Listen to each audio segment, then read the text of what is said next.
Alright, making a video, a little out of breath, a little running, gonna do some more running.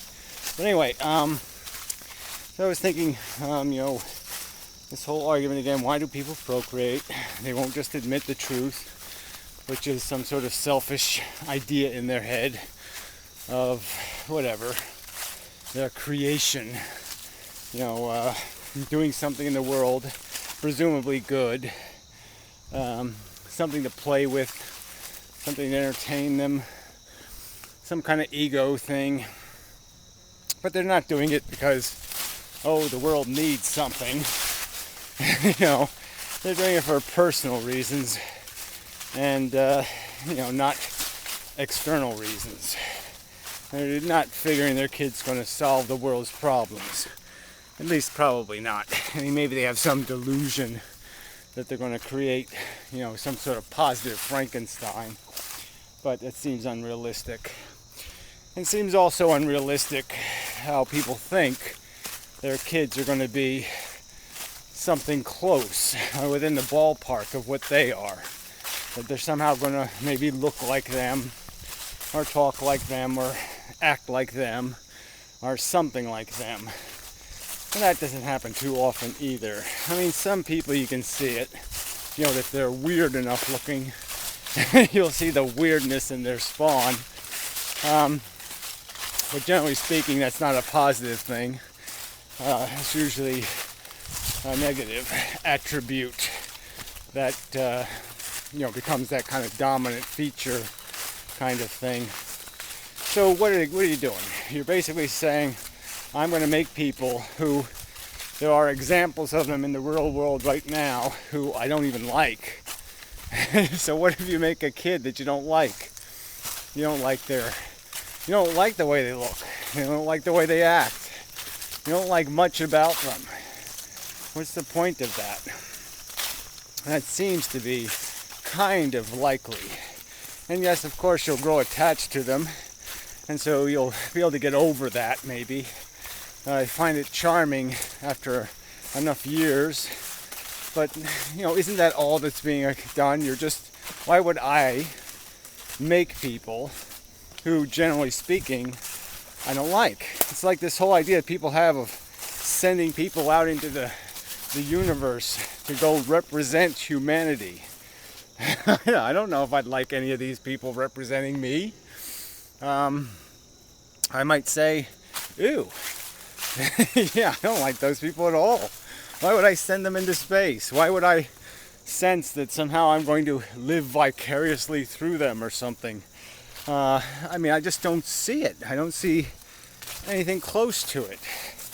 And I can certainly imagine alternative ways of expressing my imagination, in virtual worlds, video games, whatever, ways of finding gratification, adventuring, that would be so much more connected to me, so much more connected to what I value.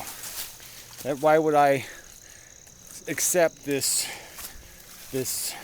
less than something I can't really see? I can't imagine it. I can't tangibly get it, because it's going to be something where I'm just going to say, ugh. I don't want to send the amazing atheist into space or something. Why would I want to do that? It doesn't sound like a good idea at all. So it just, if you just start at that point, what is it that you're trying to accomplish? And just admit that you're not trying to accomplish anything but gratify some, personal bullshit between you and your procreation buddy, and that's it. There's nothing else to defend here. And in substance, that's not a defensible reason. If that's all you have, it's not enough. It shouldn't have been enough. So if you already had kids, well, yeah, can't put them back, but you can at least concede that what you did wasn't in any respect admirable or generous or even minimally rational. that it was all made out of some sort of delusional fairy candy, notion that somehow if I send a guy named Gary into space, then I'm in space now. That's all it takes. It can just be me in name only. And somehow, I've made it. I've done it. The accomplishment is mine. I mean, it just isn't. It's like if all they ever said was we landed on the moon and we never got to see a picture or never heard a voice, nothing. They just told us we landed on the moon. I mean, you'd be like, there's no way you could connect to that. You could just say, oh yeah, sure you did. What do you mean?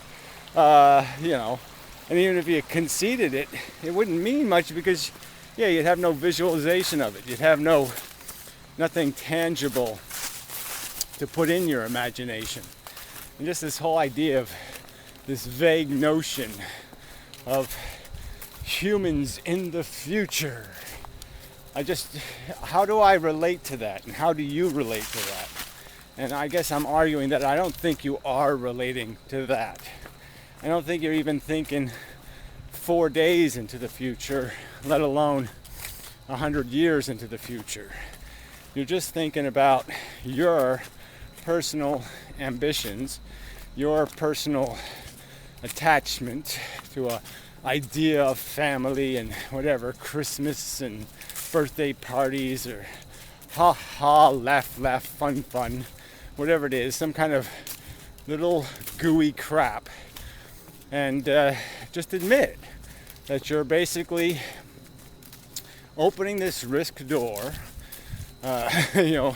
letting this risk monster loose so you can have a gratified and satisfied ego moment in thinking, I did it just like Daddy did it, or whatever kind of idiocy you're thinking. It's just bullshit. I call it bullshit. It doesn't do much good to call it because no one's blowing a whistle, and no referees are stopping the game, and no one's saying, okay, come up with an explanation for why you did that. No one's obliging you, so you don't. But anyway, so even if I didn't have the argument from your horrific imposers of horror, if I didn't have the horror argument, the argument from horror, the argument from, what the fuck are you thinking? Is still there. Still doesn't make any sense to me. I still can't see any value in it, let alone enough value to compensate for the harm. Anyway, jeez. And you're going to sit there and look at me cross-eyed? Oh, come on. Explain yourselves honestly for a change. All right, enough. Go for a run. Till later, maybe, possibly. Who knows? Okay, semi-lovely, but not very sunny. It's gonna rain. So, the trees are further along than I thought they were. They're just about peaking, I guess. So if it rains, it probably is gonna knock it down a notch. It's a really yellow year. Anyway, who cares? Nice, you could care or not care. See, even these bushes usually go orange, not yellow. They're going yellow this year. Anyway, hopefully they usually go red. We'll see if they do it. Anyway, where was I? Okay, this whole notion of the affirmation, the life affirmers. So what are you after? You want to just keep making the same mistakes all over again, learning the hard way, eking yourself to some sort of mediocrity, right? That's where we all end up usually, right? Mediocrity. Not too many people get to be exceptional, and even the exceptional ones all gotta wind down and accept their bite of death. And that's always looks kind of miserable to me, right? Even the rich and famous get knocked down to, 50 or 60 pounds. Doesn't look too good. Even John Wayne, it even knocked him down a notch or two. So, I mean, what's, what are you after here? You just want to keep doing that shit forever, huh? You think that's just so cool. I just love making the same mistakes over and over and over again. Fun. I mean, okay, there's some little happy moments where you win, you score the big goal, and everybody pats you on the back and says, well done. But really, what percentage of your life is somebody patting you on the back saying, well done? Get real. Not too often, and you know it. So anyway, deer being picturesque. The picturesque deer. See how long it takes for it to get pissed. Oh, going away. It shall now bound across the water and then leap up on the other bank. Tail a flashing. It's kind of a dopey thing, that whole tail thing. Apparently it confuses the predator. But to me it just like signals, hey, there's a deer. Look, there's his tail. I don't know. It just doesn't seem like it's a very good idea to me. But whatever. It must have worked evolutionarily. I guess all the animals just said, hey, that's so fucked up. They got confused and just said, oh, forget it, I won't chase it. That's too weird. What's it flashing that tail at me for? Must be a trap. Anyway. Boy, that's a tangent. Yeah. Anyway. So, yeah, that's nothing.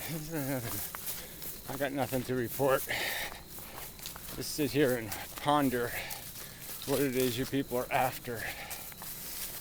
Why this desperation? What's so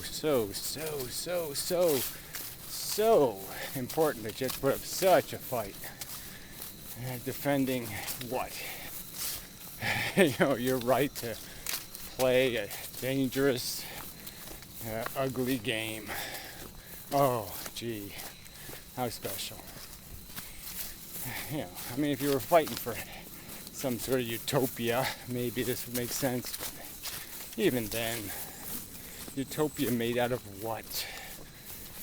I mean, if you don't have knowledge of dystopia, utopia can't mean much. If you come from perfectly blissful conditions into perfectly blissful conditions, you're not going to realize. It's like fresh air. It's like going to the ocean. You know what I mean? It's like you don't realize how stale and rotten the air is till you go to the ocean and you go, so this is what real air smells like. So you have to know the crap to know the glory. Crap back there, lots of it. And, you have to know vulnerability to know the comfort of immunity. All that kind of stuff. Grow up. Come on. Quit lying to yourself. Quit lying to me. Quit lying to the world. Just fess up. It's all a personal thing, and you're caught up in it, and you're defending it because you're, you've been deluded into living for nothing, and you just don't like admitting it. Come on, just admit it. Anyway, I believe this is enough. And such. Until next time. Jeez, I'm tired again. Every day I get tired. I gotta do something about that. Anyway, till next time.